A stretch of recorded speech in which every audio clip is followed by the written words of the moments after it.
नमस्कार दोस्तों, स्वागत है आपका आज के मुख्य समाचारों में। यहां पर आपको देखने को मिलेंगे आज की तमाम बड़ी खबरें मुख्य समाचार ब्रेकिंग न्यूज अपडेट्स के रूप में। चलिए दोस्तों, जान लेते हैं आज की पहली बड़ी खबर। सुप्रीम कोर्ट में बिल्किस के 11 दोषियों की याचिका खारिज, सरेंडर के लिए समय मांगा था। बेंच ने कहा जो कारण बताए उनमें दम नहीं। जी हां दोस्तों, सुप्रीम कोर्ट ने शुक्रवार को बिल्किस बानो सामूहिक दुष्कर्म मामले के 11 दोषियों के सरेंडर की अवधि बढ़ाने की याचिका खारिज कर दी है। जस्टिस बी रागरत्ना और जस्टिस उज्ज्वल भुइया की बेंच ने कहा कि दोषियों ने सरेंडर के लिए समय बढ़ाने के जो कारण बताए हैं उनमें दम नहीं है। इन सभी को 2 दिन में सरेंडर करने के निर्देश दिए गए हैं। इन दोषियों में से किसी ने अपने बेटे की शादी, किसी ने पैर की सर्जरी, किसी ने बुजुर्ग माता पिता की देखभाल करने, किसी ने फसलों की कटाई का कारण बताकर सरेंडर की तारीख बढ़ाने की मांग की थी। सुप्रीम कोर्ट ने 8 जनवरी को 2002 के गुजरात दंगों के दौरान बिल्किस से सामूहिक दुष्कर्म के दोषियों को समय से पहले रिहा करने के राज्य सरकार के फैसले को रद्द कर दिया था। कोर्ट ने सभी दोषियों को 2 हफ्ते के भीतर यानी कि 21 जनवरी तक सरेंडर करने के लिए कहा था। इसके बाद दोस्तों अगली बड़ी खबर, चंद्रयान 3 का लैंडर अभी भी है मददगार। इसमें लगा लेजर उपकरण दशकों तक एक्टिव रहेगा, दुनिया भर के मून मिशन को दिशा दिखाएगा। जी हां दोस्तों, चंद्रयान 3 का विक्रम लैंडर अभी पूरी तरह नाकाम नहीं हुआ है। यह अब दुनिया भर के मून मिशन के लिए मददगार बन गया है। दरअसल दोस्तों, इस पर लगा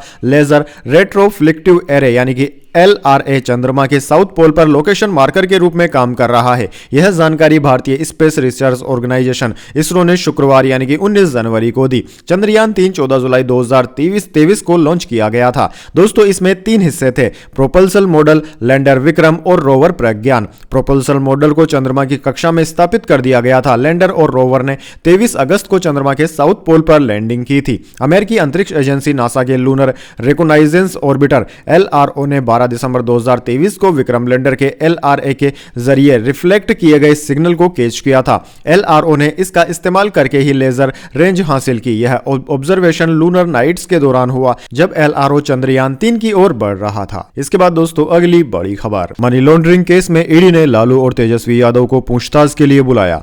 जी हां दोस्तों, ईडी ने मनी लॉन्ड्रिंग मामले में RJD अध्यक्ष लालू प्रसाद यादव और उनके बेटे उप मुख्यमंत्री तेजस्वी यादव को समन जारी किया है। परिवर्तन निदेशालय ने उन्हें इस महीने के अंत में पटना कार्यालय में उपस्थित होने के लिए कहा है। दोनों नेताओं पर जमीन के बदले रेलवे में नौकरी के कथित घोटाले से जुड़ा मनी लॉन्ड्रिंग का आरोप है। वहीं दोस्तों, ईडी के आधिकारिक सूत्रों ने बताया कि लालू प्रसाद यादव को जहां 29 जनवरी को पेश होने के लिए कहा गया है, वहीं तेजस्वी को 30 जनवरी को बुलाया गया है। अधिकारियों ने बताया है कि एक टीम समन देने के लिए लालू प्रसाद की पत्नी और बिहार के पूर्व मुख्यमंत्री राबड़ी देवी के पटना स्थित आधिकारिक आवास पर गई थी। इसके बाद दोस्तों अगली बड़ी खबर, अयोध्या से पकड़े गए 3 संदिग्ध आतंकी पन्नू गैंग के मेंबर नक्शा लेने आए थे रामनगरी। सीएम योगी को जान से मारने की दी थी धमकी। जी हां दोस्तों, अयोध्या से गुरुवार देर रात पकड़े गए तीनों संदिग्ध खालिस्तानी आतंकी पन्नू गैंग के सदस्य हैं, जो पन्नू के कहने पर अयोध्या का नक्शा लेने पहुंचे थे। वे स्कॉर्पियो से आए थे। यूपी पुलिस और ATS ने जांच पड़ताल के दौरान उनकी गाड़ी का पीछा किया। वे जैसे ही त्रिमूर्ति होटल जाने लगे, उन्हें दबोच लिया गया।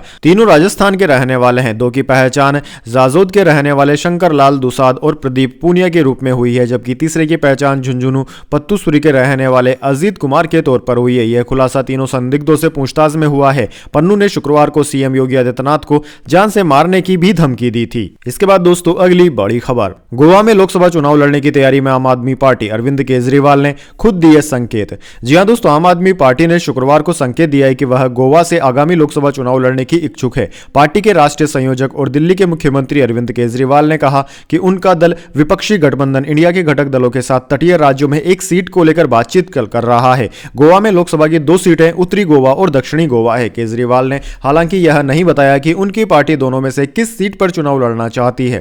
केजरीवाल ने दक्षिण गोवा के बैनोलिम विधानसभा क्षेत्र में एक जनसभा को संबोधित करते हुए कहा था कि आम आदमी party Indian national democratic inclusive alliance यानी कि इंडिया गठबंधन के हिस्से के रूप में गोवा सीट पर चर्चा कर रही है। इसके बाद दोस्तों अगली बड़ी खबर, महुआ ने सरकारी बंगला किया खाली। बेदखली की कार्यवाही से पहले उनके वकील ने अधिकारियों को चाबी सौंपी। 3 बार मिल चुका था नोटिस।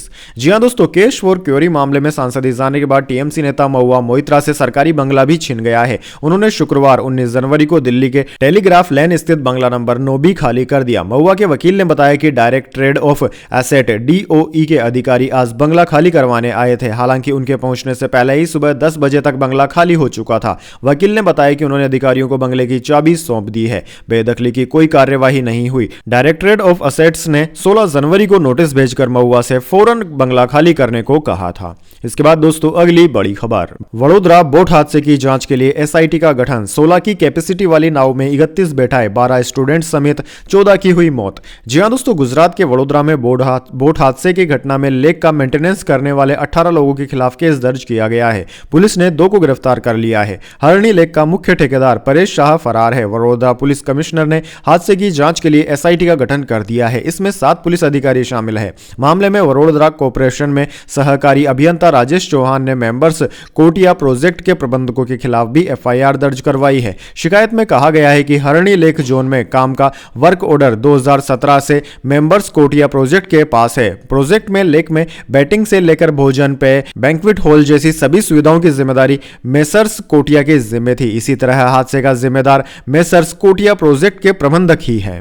इसके बाद दोस्तों अगली बड़ी खबर, पेरिस ओलंपिक के लिए क्वालिफाई नहीं कर पाई भारतीय महिला हॉकी टीम। जी हां दोस्तों, भारतीय महिला हॉकी टीम का पेरिस 2024 ओलंपिक में जाने का सपना शुक्रवार को टूट गया। भारत को FIH hockey Olympic qualifier Ranchi 2024 में कांस्य पदक मैच में जापान से 0-1 से हार का सामना करना पड़ा। पेरिस ओलंपिक के लिए अपना स्थान पक्का करने के लिए भारतीय टीम ने पूरी कोशिश की, लेकिन अंत में यह जापान रहा जिसने क्वालिफायर में तीसरे स्थान पर जगह बनाई और ओलंपिक 2024 के लिए टिकट हासिल किया। जापान के खिलाफ भारतीय महिला खिलाड़ियों ने कड़ा संघर्ष किया। भारतीय महिला हॉकी टीम 2016 के बाद पहली बार ओलंपिक के लिए क्वालिफाई करने में असफल रही है। दोस्तों आपकी जानकारी के लिए बता दें, FIH हॉकी ओलंपिक क्वालिफायर 8 देशों की प्रतियोगिता है, जिसमें टॉप पर रहने वाली 3 टीमें ओलंपिक खेलों में अपनी जगह बनाती है। फाइनल में पहुंचकर जर्मनी और संयुक्त राज्य अमेरिका ने पहले ही अपना स्थान सुरक्षित कर लिया था। इसके बाद दोस्तों अगली बड़ी खबर, बयानों के बयार ने सियासी अटकलों को सुलगाया, अब सीएम नीतीश पर टिकी सबकी नजरें। जी हां दोस्तों, बिहार में क्या कुछ बड़ा होने वाला है? क्या सीएम नीतीश कुमार फिर से चौंका देंगे? ये वो सवाल है जो बिहार के सियासी गलियारे में हर तरफ गूंज रहा है। फिलहाल दोस्तों महागठबंधन की सरकार बिहार में है, लेकिन गठबंधन में गांठ की खबरें भी आने लगी है। बिहार में सियासी अटकलों को तब और हवा मिल गई जब सीएम नीतीश कुमार के करीबी और बिहार सरकार में मंत्री अशोक चौधरी ने यहां तक कह दिया कि अमित शाह ने कभी नहीं कहा कि बीजेपी में नीतीश कुमार के लिए दरवाजे बंद है। हालांकि उन्होंने यह भी कहा कि हम लोग कहीं नहीं जा रहे हैं। इसके बाद दोस्तों अगली बड़ी खबर, यूपी के फर्रुखाबाद में मिलावटी तेल का गोरख धंधा जारी, खाद्य सुरक्षा टीम ने डाला छापा, गोदाम किया सील।